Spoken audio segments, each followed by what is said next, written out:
We're going to let it roll in Phoenix for the handicap division title match of the Arizona Invitational, the 5th of 5 straight weekends of invitationals. You are listening to one tired director, but they have been spectacular bowling with dramatic twists and turns. And Arizona had a high bar set by the other 4 invites, and they have lived up to that height.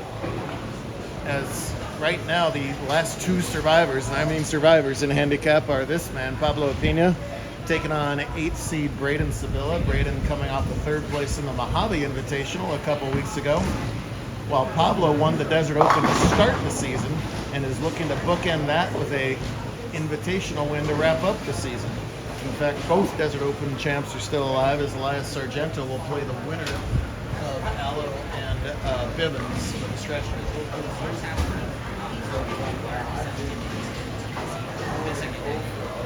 So the top 12 in all conference.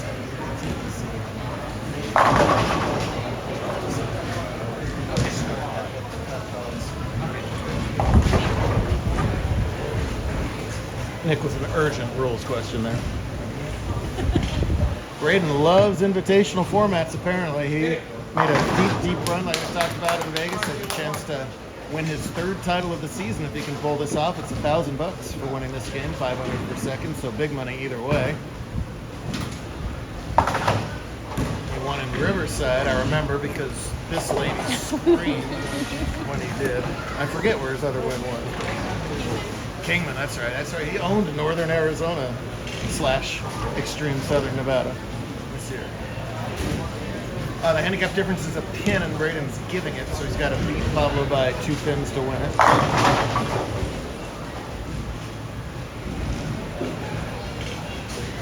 Nice deep press, as he's got a whole pack of coaches cheering him on to the left here. Get out. As you see, as it generally is for invitationals, not a whole lot of margin for error. We bowled on Krypton today. That is a very challenging pattern. There is still a lot of volume left on the lane. If you miss wide, it is not coming back. Braden just happy to not wash out in that scenario on a double. He opened in the 2nd, while Pablo was clean without a double through 4. We'll talk more about the scratch division when we get to that video, but both matches changed winners in the 10th frame last game to set up the scenario we're having now. Nicely done with the spare.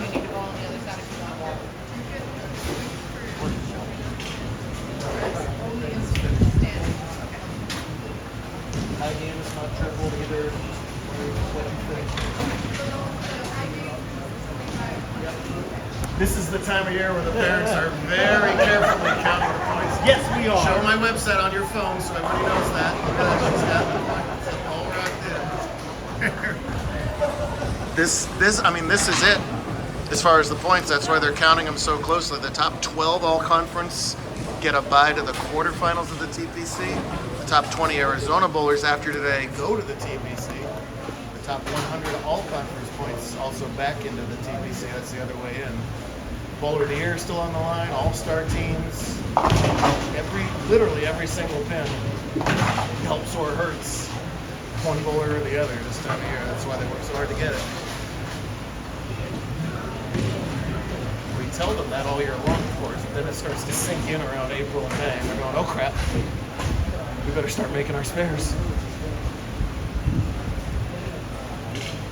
Pablo remains clean, bowled a fine game here, nothing but 9s and strikes. Basically playing the same line. Pablo's got a little bit deeper, but also missed left on that ball. We'll have to avoid the chop on the 5-9 if he wants to remain clean. Giant thanks to Mel and Stacy and Josh and the whole team here at Let It Roll. Great 32 enter. You'd never know it was here if you had never been here before. It's tucked back in the neighborhood. This is the 3rd different name of this bowling center that we bowled at over the years. Before this, it was Sunset, and before it was Sunset, it was Northgate Bowl. You gotta be an old timer, remember that. I just saw an old timer nodding. So there we go.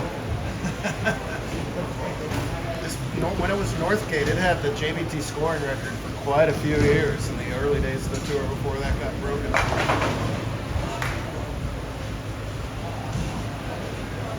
So Pablo does So Pablo does make that first mistake there and gives Sabilla an opportunity to jump into the lead, as a matter of fact, if he can get a high count mark here in the sixth.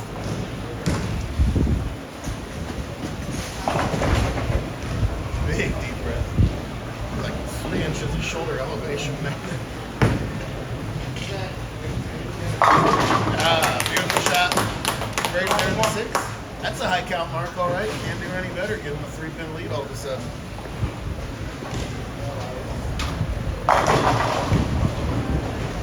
Tournament of champs and non-champs tomorrow. Can't wait to see some of our alumni back here.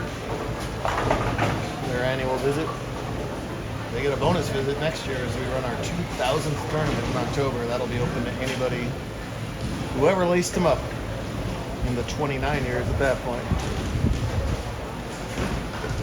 Huge shot for Braden to put all the pressure in the world on Athena.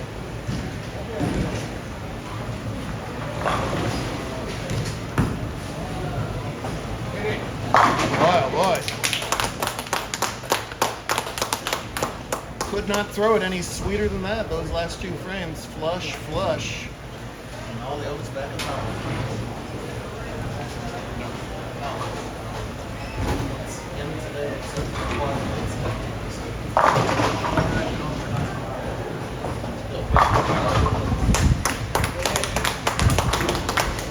Still elevated on it. It's designed to be sort of a casual, relaxed, one-night type thing called the old chase. There you go, the no points. Pablo does respond with a strike of his own. Game on in the handicap division for the big bucks.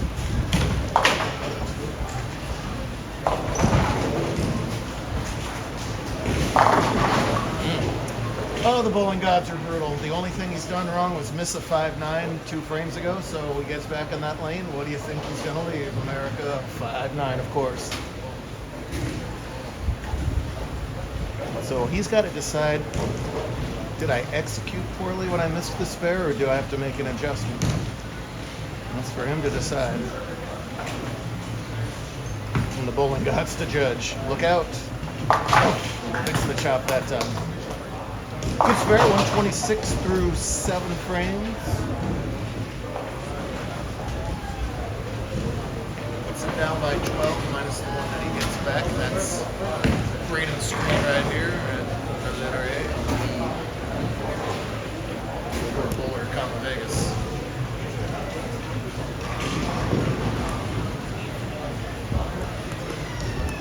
This is the Sabilla coaching cadre of Sandy and Keith. Ryan, who had a top 10 finish today. For an invite title match.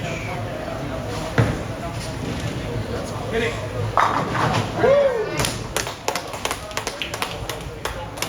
Oh, the 10 pin just expires. Collapses to the left off the lane of a giant turkey. Setting up the foundation night. Are you okay, man? I'm good. That was one of the roughest endings I've seen in quite some time. Disappointing. Followed only by, are you okay, man? That was one of the roughest endings I've seen. Yes, I am very heartbroken. Yeah, so he's 7 got pins, Bob I had to in. get Oh. that 6. Bad fill ball cost Asher, but he did win U17 today, so nothing wrong with that.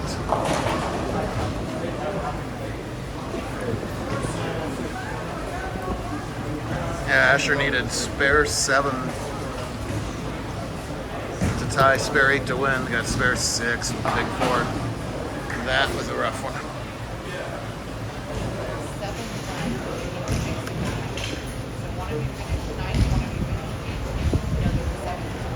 Peeking over at Darius and Brock, it looks like Aloes will have himself 6-pin lead is what it's like. Little squeal off to the right. It is Saturday night in the mall alley.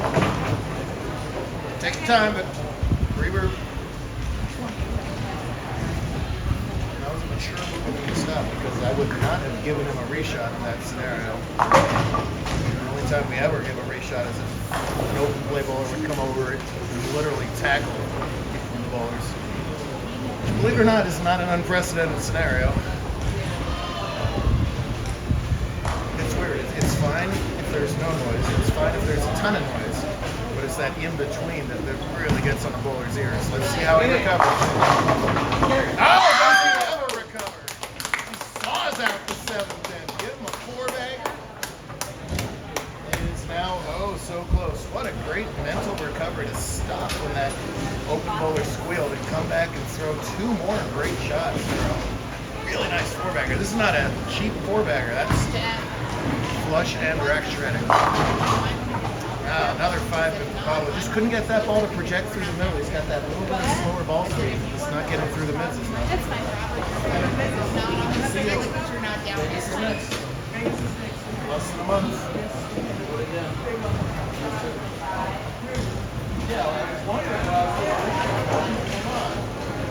I still get my high 4 there. Gotta have this to have any chance, of course. No, hooks right by it. Gives a little look over to his family over to the left there, as that was an abandoned ship. Now we can, well, with that spare, let's just look at whether that even mattered. He could have gotten to 195. Braden would have, let's just say, 8 out, 177. It wouldn't have mattered anyway. Braden Seville is going to wrap up an exceptional season with his 3rd title and an invitational. I asked his parents a couple hours ago if they want to bribe me and just make an invitational the normal format and turn that into classic. But again, after that, I heard that I guess Sandy's out a couple bucks for every 200 games too, so that got vetoed rapidly. Pablo's disappointed now, but a wonderful season for him, starting off that Big Desert Open win. He's up in the top 12 and those all-conference points we briefly mentioned earlier, so he'll have a bye in the quarters. And none of this means anything when you finish second in the moment, because you just want to get the heck out of Dodge. But,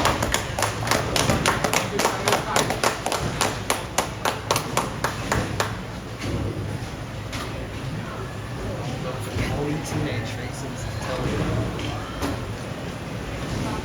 got me any ages.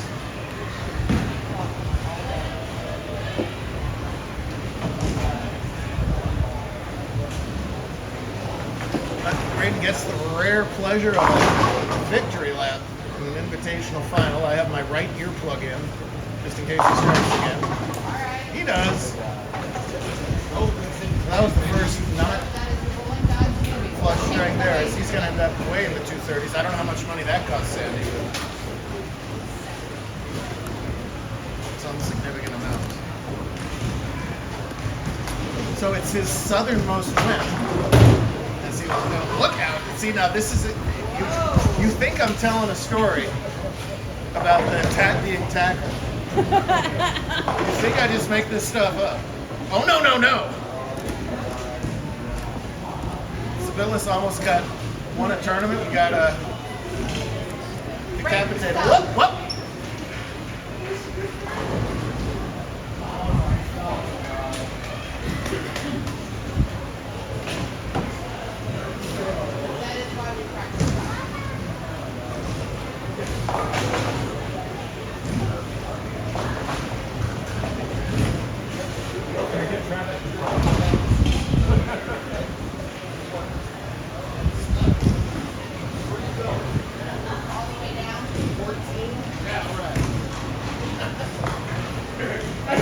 Do that, I went. 14. Yep. All right. So give me a bit. I'll come back right over, okay? Thank you. There you go. Good job.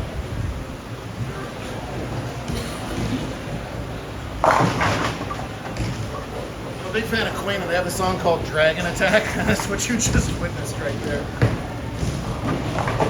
Finish out strong.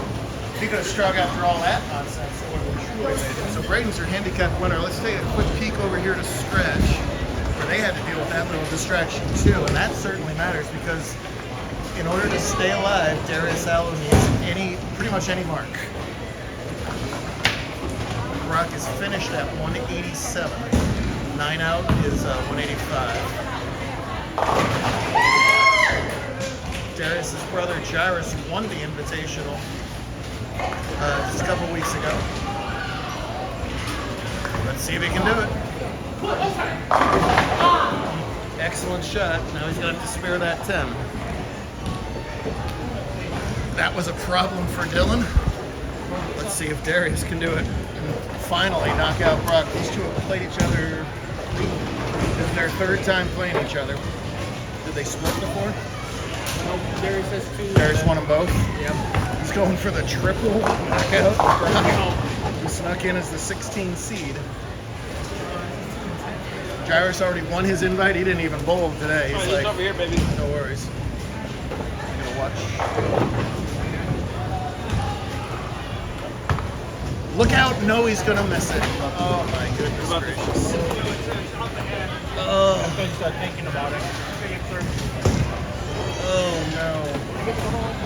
We have. Oh my goodness. We've seen some results, but we're gonna cut that so I can take care of the traffic there. But Darius, a hard finish, and we will see Brock somehow staying alive for the